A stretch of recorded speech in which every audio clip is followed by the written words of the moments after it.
Muy buenas noches, señores estudiantes. Sean todos y cada uno de ustedes bienvenidos a esta clase, evento o espacio académico totalmente gratuito que lo hace Megalex con mucho cariño para ustedes. El día de hoy vamos a empezar con un espacio académico enfocado en los tópicos o contenidos de la materia de derecho constitucional.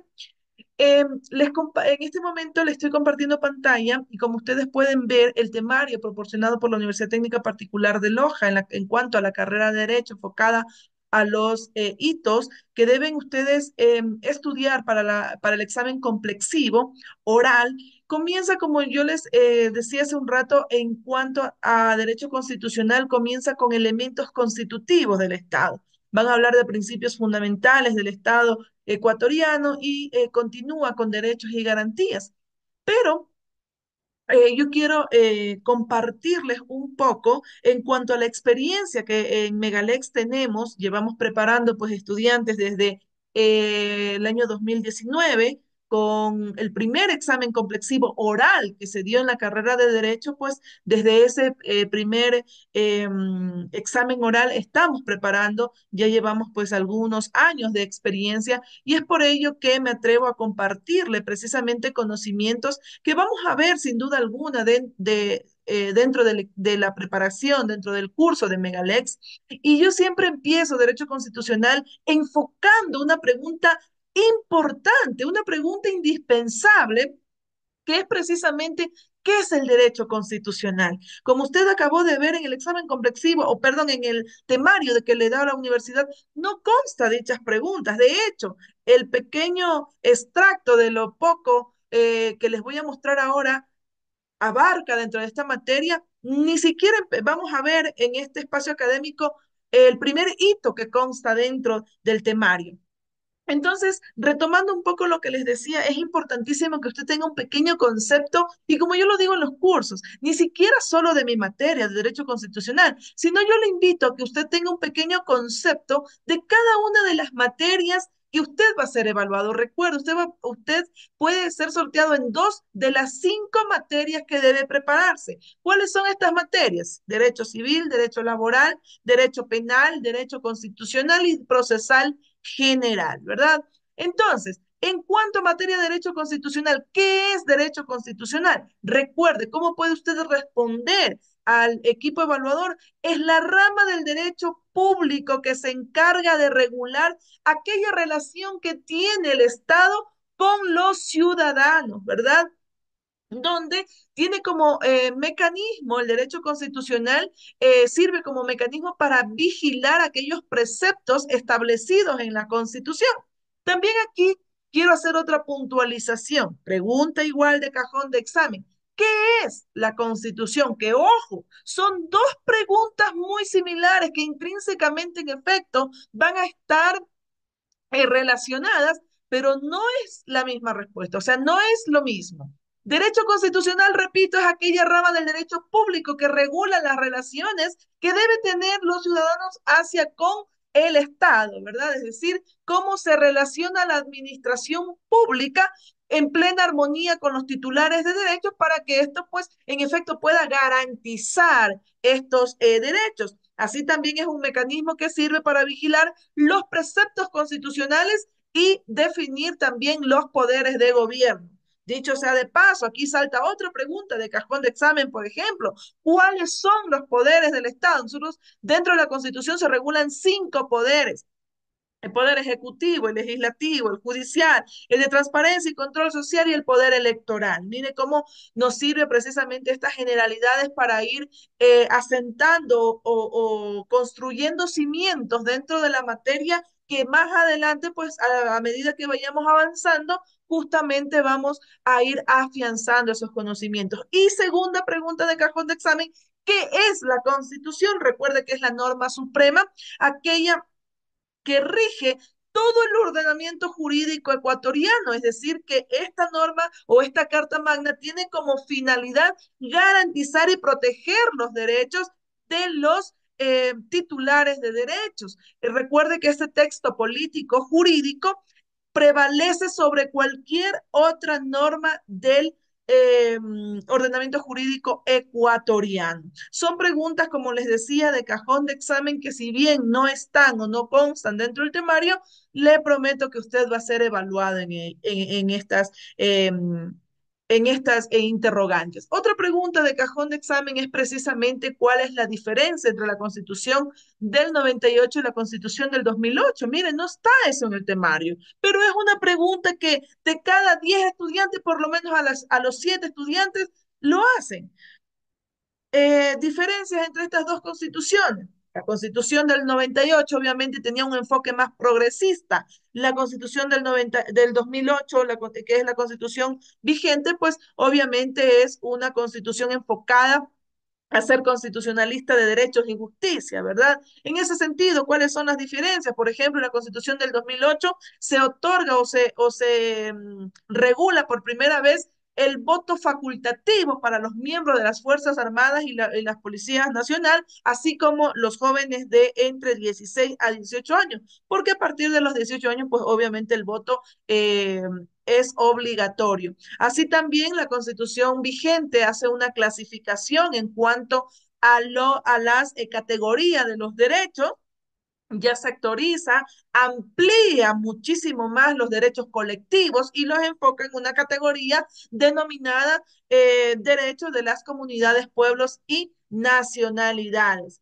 Otra de las diferencias dentro de la constitución actual con la del 98 es que por primera vez se reconoce derechos o se le da la titularidad de derechos a la naturaleza. Por primera vez dentro del ordenamiento jurídico ecuatoriano, la constitución vigente es quien reconoce a la Pachamama como titular de derechos y le reconoce ciertos derechos que cuando veamos dentro del curso las categorías de derechos vamos a ir estudiando cada una de ellas. También recuerde que la Constitución del 2008 declara al Estado ecuatoriano como un Estado plurinacional e intercultural y elimina, pues, obviamente, con la Constitución derogada ese típico denominación que tenía el Estado ecuatoriano al ser considerado como multiétnico, por ejemplo. Son preguntas, repito, de cajón de examen y como usted puede ver, le estoy compartiendo en este momento, no consta dentro de sus tópicos, dentro de los temas que a usted le comparten dentro del temario. Dentro de otra de las preguntas de cajón de examen enfocada a estas generalidades es precisamente que usted pregunte, como usted hace un rato decían unos chicos, eh, ¿cuántas preguntas dan dentro del examen complexivo? No hay un número máximo ni un número mínimo de preguntas dentro de la evaluación o dentro del examen complexivo. Todo va a depender del tipo de respuesta que usted dé. ¿A qué me refiero con esto? Por ejemplo, me preguntan, señorita Vélez, ¿en cuántas partes se divide la Constitución? Si mi respuesta es la Constitución tiene dos partes, una parte dogmática y una orgánica, obviamente el miembro del tribunal me va a hacer muchas más preguntas. Pero si mi respuesta es conforme la guía que usted va a recibir en Megalex y mi respuesta yo la voy a dar elaborada, estructurada de la siguiente manera, yo puedo decir que la Constitución de la República del Ecuador se divide en dos partes fundamentales. La primera parte denominada parte dogmática o material que comprende del artículo 1 al artículo 94 y la segunda parte, en la parte orgánica o formal, que comprende del artículo 95 al 444.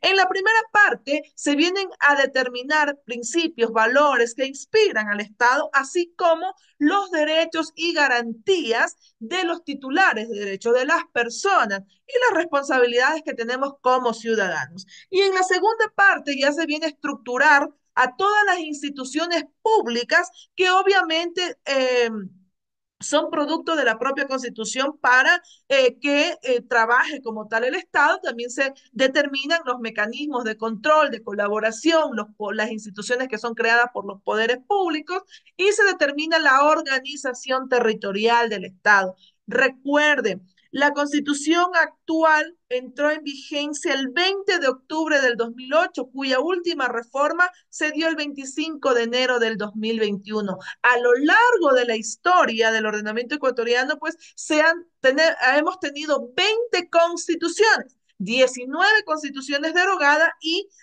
la constitución número 20, que es la constitución vigente, la constitución del 2008. Otra pregunta de cajón de examen que puede saltar es, ¿cuál es la estructura de la constitución en cuanto a títulos? O, misma pregunta, nada más que reformular. ¿Cuántos títulos tiene la Constitución? En ese sentido, recuerde que usted debe empezar por el principio. Yo no voy a empezar señalando que la Constitución tiene 9 títulos y voy a empezar diciendo supremacía constitucional. No, no, no. En ese sentido o en esta pregunta, en este interrogante, sí usted necesita decirlo en orden. Recuerde que los títulos de la Constitución empiezan con elementos constitutivos del Estado. Dicho sea de paso, es el primer tópico que usted recién ahí comienza a ver lo que consta dentro de su temario. Seguido, el segundo título es Derechos, seguido de Garantías Constitucionales, Participación Ciudadana y Organización del Poder. Tenemos Organización Territorial, Régimen de Desarrollo, Régimen del Buen Vivir, Relaciones Internacionales y Supremacía de la Constitución. Todo esto es estructura de la Constitución, es estructura de la Carta Magna. Dos partes fundamentales, dogmática y orgánica, y los títulos de la Constitución. Avanzando un poco en cuanto a preguntas de cajón de examen, es lo previsto en el artículo 1 de la Constitución de la República del Ecuador. Aquí es muy importante una recomendación, chicos.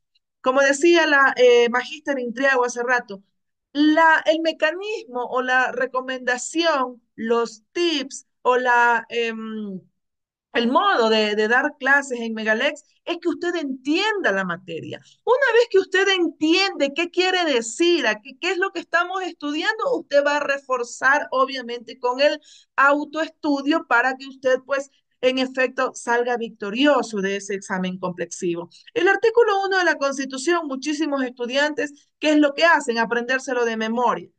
Y lo dicen de corrido, ¿no? El Ecuador es un Estado constitucional de derecho, justicia social, democrático, soberano, independiente, unitario, intercultural, plurinacional y laico. Se organiza en forma de república, se gobierna de manera descentralizada.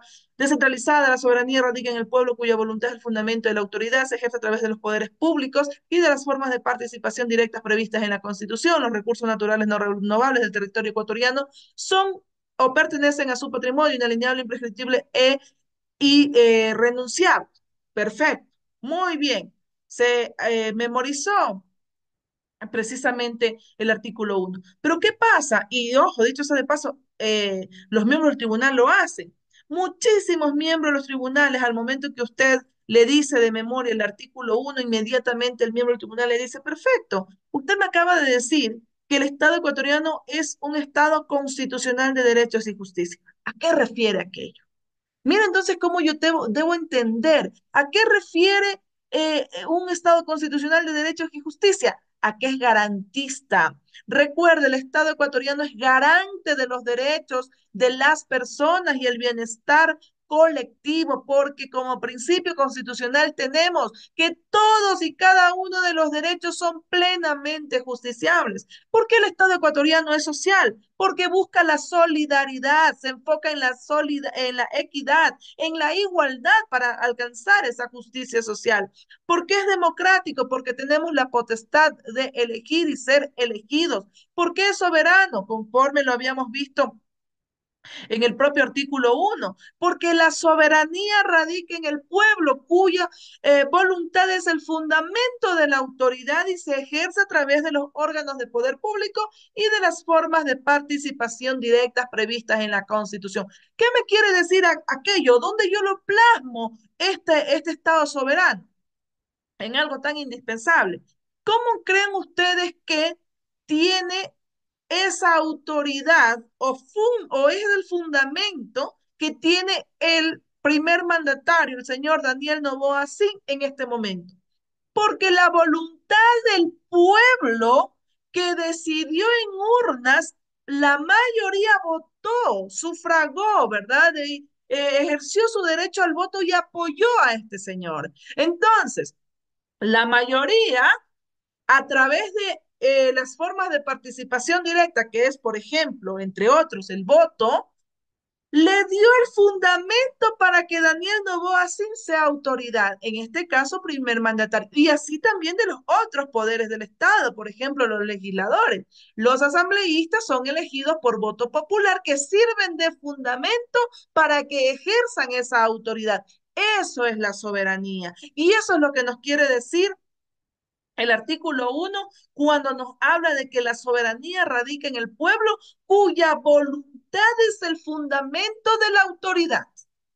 Ahí lo plasmamos, ahí lo visualizamos. ¿Por qué el Estado ecuatoriano es independiente? Porque somos totalmente autónomos, no dependemos de ningún otro país. Somos gobernados por un poder ejecutivo que es ejercido por el presidente de la República y esto a su vez va de la mano con ser un Estado unitario, porque existe un solo centro de poder, un solo gobierno que es dirigido por el primer mandatario y se establece un solo ordenamiento jurídico ecuatoriano a nivel de todo el país como tal. ¿Por qué es intercultural? ¿Por qué es plurinacional? Porque existen muchas culturas, la variedad y la riqueza en cuanto a comunidades, nacionalidades y pueblos. El Ecuador es muy rico en ese sentido. ¿Por qué es laico? Porque dentro de los derechos de libertad o dentro de esta categoría, precisamente se reconoce la libertad de organización y creencia religiosa. Entonces, parte de esos derechos es el poder elegir a qué creencia, a qué clero, a qué religión yo opto por creer, opto por formar parte, por divulgarla siempre que no transgreda el derecho de otras personas, ¿verdad? Mire cómo son tópicos o cómo son preguntas de cajón que, repito, si usted revisa el contenido de los tópicos o el contenido que le instruye la universidad para la preparación del examen complexivo, llevo creo que casi 15 minutos hablando y todavía ni empiezo con el primer tópico o con el primer contenido que usted tiene en materia de derecho constitucional, que es elementos constitutivos del Estado. Entonces, mire, elementos constitutivos del Estado, recién posterior a todas las preguntas de cajón de examen que le voy a dar o que ya les he compartido en este pequeño espacio académico, recién lo vamos a ver, elementos constitutivos del Estado. Entonces, este es un pequeño abreboca, una pequeña introducción de todo lo que vemos en el curso, nuestra metodología, todo lo que nosotros pues les ayudamos a focalizar, porque recuerde, no es que yo me inscribo al curso y apruebo el examen, no funciona así. Yo siempre digo, la familia Megalex le contribuye a usted en un 50%, pero el otro 50% le corresponde a cada uno de nosotros ser responsable en nuestro autoestudio, considerando, ¿verdad? Todas las recomendaciones, todos los tips, los consejos que dentro del curso, pues clase a clase vamos a ir enfocando. Clase a clase vamos a ir focalizando esas preguntas de cajón de examen. Este tema no ha saltado como pregunta de examen, no obstante, consideramos que esto deben saber por lo menos esto. Esto sí es pregunta de examen, ¿cómo pueden contestar, pueden saltar esta pregunta? Puede ser reformulada de esta otra manera, sin embargo es la misma respuesta. Chicos, eso como abre boca, como les decía, como parte de lo que vamos a ver dentro del curso, esta es la metodología, esta es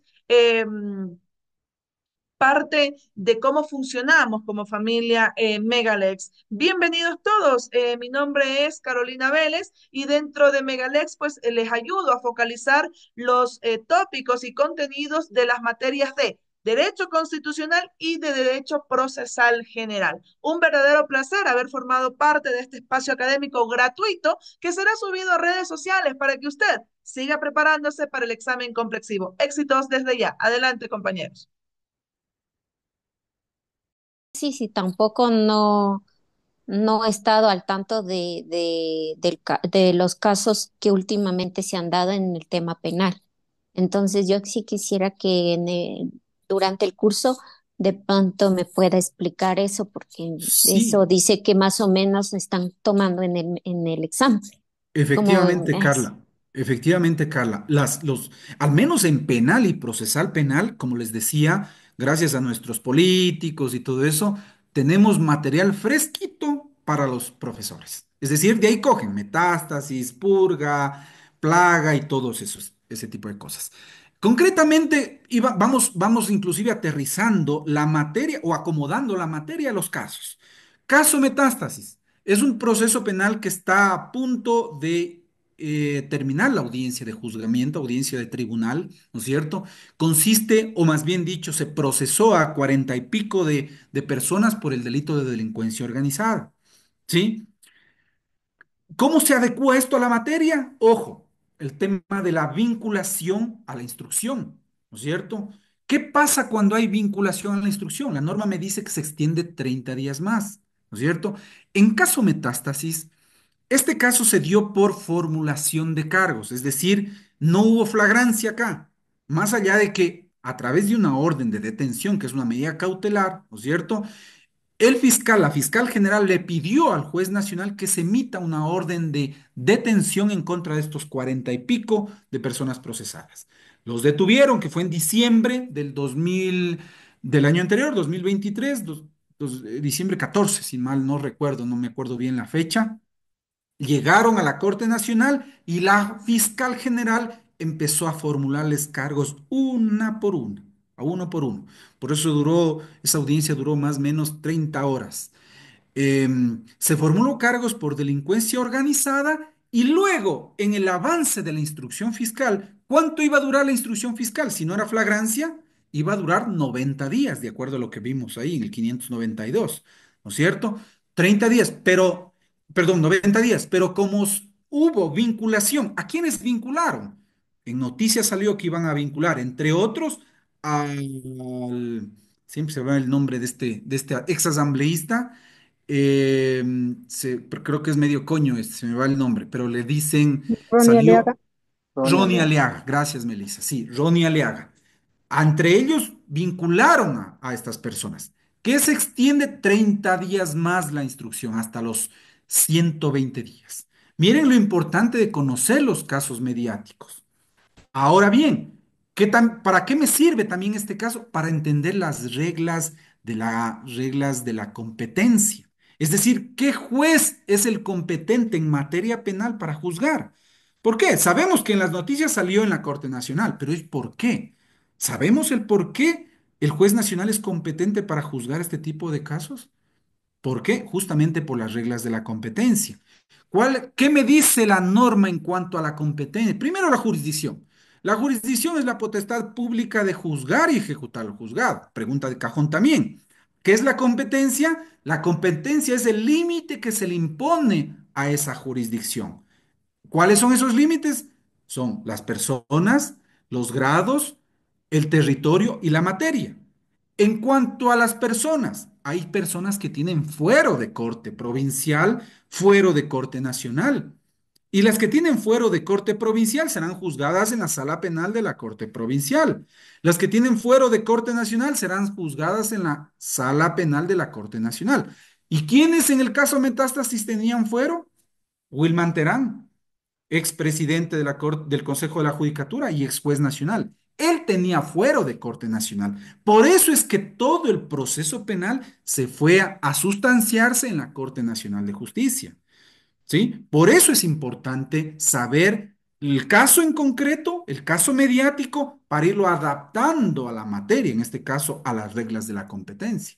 ¿De acuerdo, Carla? Y bueno, un montón de información más también que podemos irlo desarrollando. ¿Sí? Chévere, Carla. ¿Alguien con otra duda, alguna otra inquietud? Bien, chicos. Entonces, esto y más vamos a estudiar en nuestro curso. Vamos analizando caso por caso. Y ojo, lo que les decía Gracie y Carito, es importante que ustedes nunca, nunca, digamos, mejor dicho, mientras más tiempo tienen el uso de la palabra, menos tiempo le van a dar al tribunal que les formule preguntas. Yo siempre uso estos términos, esa es la regla general. Pero ojo, ojo. No por el simple hecho de empezar a usar las palabras, a contestar, puedo contestar lo que se me viene en la cabeza. No, siempre tengo que estar yo seguro de lo que digo, porque en vez de beneficiarme, va a ser contraproducente si es que yo empiezo a inventarme respuestas. Y ahí en vez de beneficiarme, me voy a complicar. ¿Sí? La regla general es esto: argumentar su respuesta, extender sus respuestas, perfeccionar sus respuestas. Pero si es que estoy medio en duda, ¿no es cierto? Estoy medio en duda que sí será, no será, digo lo que me preguntaron. Punto. ¿Para qué extenderme más allá de cosas o entrar en territorio medio escabroso, medio oscuro? Mejor digo solo lo que sé. Esa es la, digamos, el complemento a la sugerencia que se les da, ¿sí? Mientras más perfecta sea su respuesta, mejor. Pero si es que yo solo me acuerdo algo, digo lo que sé. No me voy a empezar a inventar porque eso es contraproducente. Eso es como a un abogado va a una audiencia de cualquier audiencia, ¿no es cierto?, a inventarse. En vez de quedar bien, va a quedar mal. Eso es lo peor que pueden hacer como estudiantes y eso es lo peor que pueden hacer como abogados. ¿Sí? Eso es, mis estimados estudiantes. Creo que fue bastante corto este espacio. Sin embargo, pues vuelvo y repito, el temario eh, será, será revisado, llamémoslo así, en nuestras clases ya, digamos que empezamos el lunes 25 de noviembre. ¿Sí? Carito, Grisita. Gracias, mi querido Edison. Voy a comenzar yo. Bueno, ya tenemos poquito tiempo, así que voy a compartir pantalla. ¿Me ayudas, por favor, mi querido Edison, para poder Ya, compartir? Ya, perfecto. excelente. Ya, mis queridos chicos, yo solo me voy a ir con tres preguntitas de cajón, ¿sí? Tema civil es bastante amplio y las respuestas, por ende, también son amplias. Así que miren lo que les voy a enseñar en este momento. Nosotros también trabajamos de manera dinámica con lo que tiene que ver mapas conceptuales, ¿sí? Yo les voy a enseñar en este momento un mapa conceptual. Como ustedes pueden ver, aquí nosotros tenemos la clasificación de los bienes corporales, ¿sí? Una de las preguntas de cajón bastante fuerte en el examen es: ¿cuáles son los bienes corporales? ¿Cuál es su clasificación? En este momento yo les voy a indicar cómo contestar esta pregunta de cajón. ¿Cómo nos manejamos en esta materia? Siempre vamos a ir explicando uno por uno, ¿sí? Dando ejemplos y al finalizar les voy a indicar cómo contestar la pregunta de cajón para que se les haga muy fácil. Porque si ustedes ven en este momento el mapa conceptual, me van a decir, Grisita, pero es un montón de material. ¿Cómo voy a aprenderme todo eso? La idea aquí no es aprenderse de memoria. Lo importante aquí es que entendamos. ¿Y cómo vamos a aprender esto? Con características. Voy a contestar la pregunta. Estimado docente, los bienes corporales son aquellos que tienen un ser real, pueden ser percibidos por nuestros sentidos, pueden ocupar un lugar diminuto o gigante. Por ejemplo, un libro, un celular.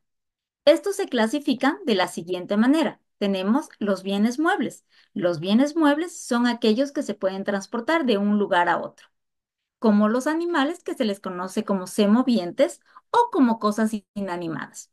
Un ejemplo de semoviente, un perro, una cosa inanimada, bien mueble, un carro, un televisor. Bien inmueble, aquel que no se puede transportar de un lugar a otro, pero si se encuentra adherido, como por ejemplo un árbol en un terreno, ahí se vuelve un bien inmueble. Tenemos como ejemplo las casas, los terrenos, piscinas, etcétera. Tenemos lo que son los bienes fungibles. Los bienes fungibles son únicos, ¿sí? Son aquellos que no puede hacerse el uso conveniente a su naturaleza sin que lo destruyan. El mejor ejemplo que da el Código Civil es el dinero. Es más, siempre que ustedes vean en el Código Civil la palabra fungible, estamos hablando de dinero. Tenemos los bienes no fungibles. Característica: son aquellos que son únicos, pero pueden sufrir deterioros, desgastes con el tiempo, pero se pueden seguir utilizando. Por ejemplo, la Mona Lisa de Leonardo da Vinci, una pieza de un museo. Tenemos lo que son los bienes consumibles. Son aquellos que se extinguen con su primer uso. Por ejemplo, un labial. Me van a decir, Grisita, pero sigue durando el labial. Sí, pero lo que tú utilizaste se extinguió con el primer uso. Aquí pueden poner de ejemplo una colonia, agua, los alimentos, un perfume, cualquiera que se extinga con el primer uso. Los bienes no consumibles son aquellos que pueden sufrir algún deterioro, pero se pueden seguir utilizando. Estos no son únicos, así que puede ser la ropa, pueden ser los zapatos, puede ser una mesita. Tenemos los bienes principales y accesorios. Aquí, estimado docente, voy a indicar un ejemplo conjunto, mencionando que un bien principal es aquel que nos presta un servicio directo. Un bien accesorio es aquel que necesita la presencia de un bien principal. Por ejemplo, una televisión viene a ser un bien principal. El control remoto viene a ser un bien accesorio. ¿Por qué? eh, el bien principal necesita de un bien, perdón, el bien principal puede subsistir sin un bien accesorio. En cambio, el bien accesorio requiere la presencia, en este caso, del televisor, ¿sí? Para que funcione. Tenemos los bienes divisibles e indivisibles. Son aquellos que cuando son divisibles pueden separarse, pero siguen conservando su utilidad y no provocan un daño al dividirse. Por ejemplo, un quintal de arroz. Yo lo puedo dividir en libras, en robas. Un bien indivisible es aquel que no se puede dividir porque al dividirse termina la utilidad del bien. Por ejemplo, una mesa. Yo no la puedo cortar porque termina la utilidad del bien. Tenemos lo que son los bienes genéricos y específicos. Los bienes genéricos son aquellos que se encuentran determinados por caracteres comunes a su género. En cambio, los bienes específicos son aquellos que se distinguen de los demás por sus características. Por ejemplo, un bien genérico, un caballo común; un bien específico, un caballo raza española. Otro ejemplo, un bien específico, un perfume; un bien específico, un perfume Carolina Herrera. Y finalmente tenemos los bienes universales y singulares. Los bienes universales son aquellos que conforman un conjunto formados por unidades. En cambio, un bien singular es una sola unidad. Por ejemplo, una caja de pinturas viene a ser un bien universal. Un color amarillo viene a ser un bien singular. Esta es la clasificación de los bienes corporales. Como ustedes ven, mis estimados estudiantes, hemos resumido. No estoy aprendiéndome de memoria, me estoy ayudando con características y con un ejemplo, que es la forma más fácil de aprender bienes. Bienes es extenso, ¿sí? Algunos estudiantes que ya les he brindado estas capacitaciones, ustedes saben que esto no es ni la cuarta parte de la clasificación de los bienes. Pero si nosotros sabemos indicar con ejemplos, con características, cada bien se nos va a hacer mucho más fácil. Entiendan la materia y vamos a estar al otro lado. ¿Sí? Otra pregunta que voy a hacer de cajón en la materia de civil tiene que ver con lo que tiene que ver los sujetos de derecho. ¿Por qué voy a mencionar esta pregunta? Primeramente, es una pregunta que se parece en algunas materias. Tenemos en lo que es derecho procesal general, tenemos en lo que es penal y tenemos en lo que es civil.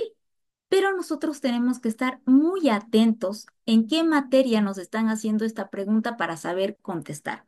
Si nos hablan en materia civil, los sujetos de derecho son las personas naturales, que son todo individuo de la especie humana; las personas jurídicas, que son personas ficticias, creaciones del derecho. Por ejemplo, Movistar, Claro, La Favorita, Banco Pichincha. Tenemos las personas domiciliadas, las personas que tienen un domicilio en un lugar determinado. Puede ser un domicilio político o un domicilio civil. ¿Qué es un domicilio político, mis queridos chicos? Es aquel que lo tiene o adquiere. Es o se hace miembro de la sociedad ecuatoriana, pero conserva la calidad de extranjero. Les voy a dar un ejemplo. Persona de nacionalidad venezolana, radica en el Ecuador hace 5 años, ¿sí? Esta persona es considerada con un domicilio político. ¿Por qué? Aunque radica en el Ecuador, sigue conservando su nacionalidad de extranjero. Cuando, por ejemplo, él vaya a sacar un crédito, digamos, al Banco del Pichincha y vayan a llenar sus datos, le van a preguntar y ahí le van a poner un vistito en domicilio político. ¿Por qué? Porque radica en el Ecuador, pero conserva su nacionalidad de extranjero. Y tenemos el domicilio civil, el más fácil, el que todos aquí lo tenemos: persona que nace en el Ecuador y radica en algún lugar determinado del territorio nacional. Y finalmente tenemos las personas transeúntes. ¿Quiénes son? Son aquellos que están de paso en un lugar determinado sin ánimo de permanecer ahí. Por ejemplo, yo soy de la ciudad de Quito, ¿sí? Voy 15 días de vacaciones a la ciudad de Manta. En Manta yo soy considerada una persona transeúnte. ¿Por qué? Porque estoy de paso sin ánimo de permanecer ahí. Tercera pregunta. Tenemos, ¿qué es el matrimonio? En mi experiencia, por el gran cambio que se dio desde el 2019, es una de las preguntas que en un 90% se hace en civil. Si ustedes preguntan a sus compañeros que ya dieron el examen anteriormente, me van a dar la razón. ¿Cómo es la forma correcta de contestar esta pregunta? Primeramente vamos a dar el concepto. El matrimonio es un contrato solemne por el cual dos personas se unen con el fin de vivir juntos y auxiliarse mutuamente. Ahora, tenemos que fundamentar esta respuesta ya que existe algo que indica el artículo 67 de la Constitución de la República del Ecuador, donde dice que es entre un hombre y una mujer. ¿Cómo nosotros vamos a fundamentar esto? Indicando que según la sentencia 11, publicada en el Registro Oficial 96 del 8 de julio del 2019, podemos ver que no nos estamos yendo en contra de la Constitución de la República del Ecuador ni en contra de los derechos humanos, ya que el matrimonio ya constituido de parejas heterosexuales se complementa con el derecho de parejas del mismo sexo a contraer matrimonio. ¿Saben dónde está la clave, mis queridos chicos? La persona que formuló nuevamente este artículo 81 lo hizo muy bien al poner la palabra complemento, porque no estamos cambiando la ley, la estamos complementando. Por eso no hay inconstitucionalidad. ¿Sí? Esas son las formas en las que vamos a aprender a contestar cada una de las preguntas de cajón. ¿Sí? En la materia de civil, en la materia de laboral, que son las materias que yo brindo, siempre al finalizar la explicación les voy a ir indicando cómo contestar estas preguntas. Aquí se pueden estas materias. Por ejemplo, en constitucional es un poquito más complicado porque ahí la doctora les tiene que indicar cómo es la teoría, dándoles ejemplos, pero no va a poder hacer la misma técnica. Eso no significa que está incorrecto. Esto significa que cada materia tiene que basarse en se podría decir en alguna técnica diferente para que se pueda entender de mejor manera. Si ustedes se dan cuenta, la materia civil y la materia laboral son dos polos opuestos que no se pueden enseñar de la misma manera como les había dicho al principio. Civil es algo que todo abogado debería saber. ¿Por qué? Porque lo vamos a ver en la vida diaria. Primer libro, personas, que se ve, algún momento vamos a tener una persona que va a hacer una unión de hecho, que se va a divorciar, que va a solicitar una pensión de alimentos, que va a emanciparse, ¿sí? Segundo libro, bienes. Algún momento vamos a hacer alguna posesión, ¿sí? Vamos a hacer una limitación del dominio. Tenemos lo que es sucesiones. Algún momento vamos a ser herederos o vamos a dejar una herencia. Cuarto libro, obligaciones y contratos. Fundamental, porque alguna vez vamos a querer comprar, alguna vez vamos a querer vender un bien y tenemos que saber de contratos. Por eso, todo civil podemos manejarlo con ejemplos. A la diferencia de derecho laboral, que en cambio, aquí yo les tengo que enseñar teoría. Si hiciéramos un curso práctico donde vamos a ejercer, ahí es muy diferente, ¿sí? Pero realmente lo que necesitamos para el examen complexivo en derecho laboral es teoría, mis queridos chicos. Porque, por ejemplo, muchos estudiantes me dicen, doctora, pero por ejemplo, en mi contrato dice que voy a trabajar 8 horas diarias, pero resulta que me hacen trabajar 10 horas y no me pagan horas suplementarias. Como les digo, el código de trabajo suena muy bonito. Muchas veces la realidad es otra, pero vamos a aprender la teoría. ¿Sí? Esta es la explicación que les voy a dar de lo que tiene que ver materia civil. Es un gusto poder compartir con ustedes. ¿Sí? Espero también que aquellas personas que no han tomado el curso puedan hacerlo con nosotros. Y si no, mis queridos chicos, prepárense. La clave para este examen es prepararse. No es como los exámenes que brindamos de materia semestre a semestre. No es así. Este examen tenemos que entender la materia para poder rendir un buen examen. No obstante, es importante mencionar algo que siempre indica mi querido Edison. tenemos que tener una actitud positiva. No vayamos desde que vamos a empezar el examen decir, ya estoy nerviosa, no voy a poder, me van a ganar los nervios. No, primeramente una actitud positiva y estoy segura que ustedes lo van a lograr. Eso es, mi estimada Carita, he culminado la explicación de mi materia. Muchísimas gracias, queridos colegas, doctor Intriago, doctor Aldaz. Eh, para nosotros como Megalex, chicos, realmente nos complace el poder compartir. Yo siempre digo lo poco que uno se sabe, ayudarle en algo, contribuir con un granito de arena para que usted logre ese objetivo y ese sueño, ¿no? De ya poderse graduar, de poder, pues, aprobar el examen complexivo. Tomando las palabras de uno de ustedes, decía, doctora, yo estaba estudiando el temario de manera empírica, pero veo que hay mucha diferencia con lo que nos acaban de explicar y que le interesaba el curso. Sí, chicos, no es con el ánimo de asustarlos, no, más bien, como yo siempre suelo decir en los cursos, Megalex le va a ayudar a estar prevenido, atento a todas las situaciones o todos los escenarios que pudiesen presentarse dentro del examen complexivo. Que vamos a tener un doctor Celi, una doctora Armijos, que son muy tajantes, muy estrictos, sí. Que vamos a tener un doctor Román, un doctor Albuja, que son unos padres que retroalimentan también. Todo eso vamos a irles diciendo clase a clase, vamos a irles compartiendo dentro del curso, focalizando. Y sí, chicos, o sea, es importante obviamente poner de su parte, como yo digo, Megalex le va a ayudar en un 50%, pero el otro 50% le toca a usted, a focalizar los tópicos, los hitos, los contenidos. Eso lo vamos a hacer nosotros, a ayudarle, a reforzarle y a decirle pregunta de cajón, sí, pero usted también debe poner ese 50%. Usted me va a decir, doctora, si yo tomo el curso, apruebo. No, no, no es que si yo tomo el curso, apruebo. Si yo estudio con la ayuda de ustedes, apruebo, sí, sí lo va a hacer, pero soy yo.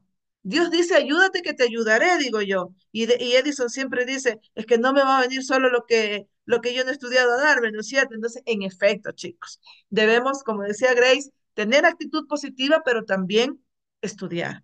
Y está, al menos a los chicos de la malla de rediseño, aunque suene un poco abrupto lo que les voy a decir, estamos en contra del tiempo. Estamos en contra del tiempo. Están ustedes a prácticamente un mes de, de ser evaluados y yo les invito a que se preparen con tiempo. Y prácticamente pues ahora estamos al límite para poderlo hacer.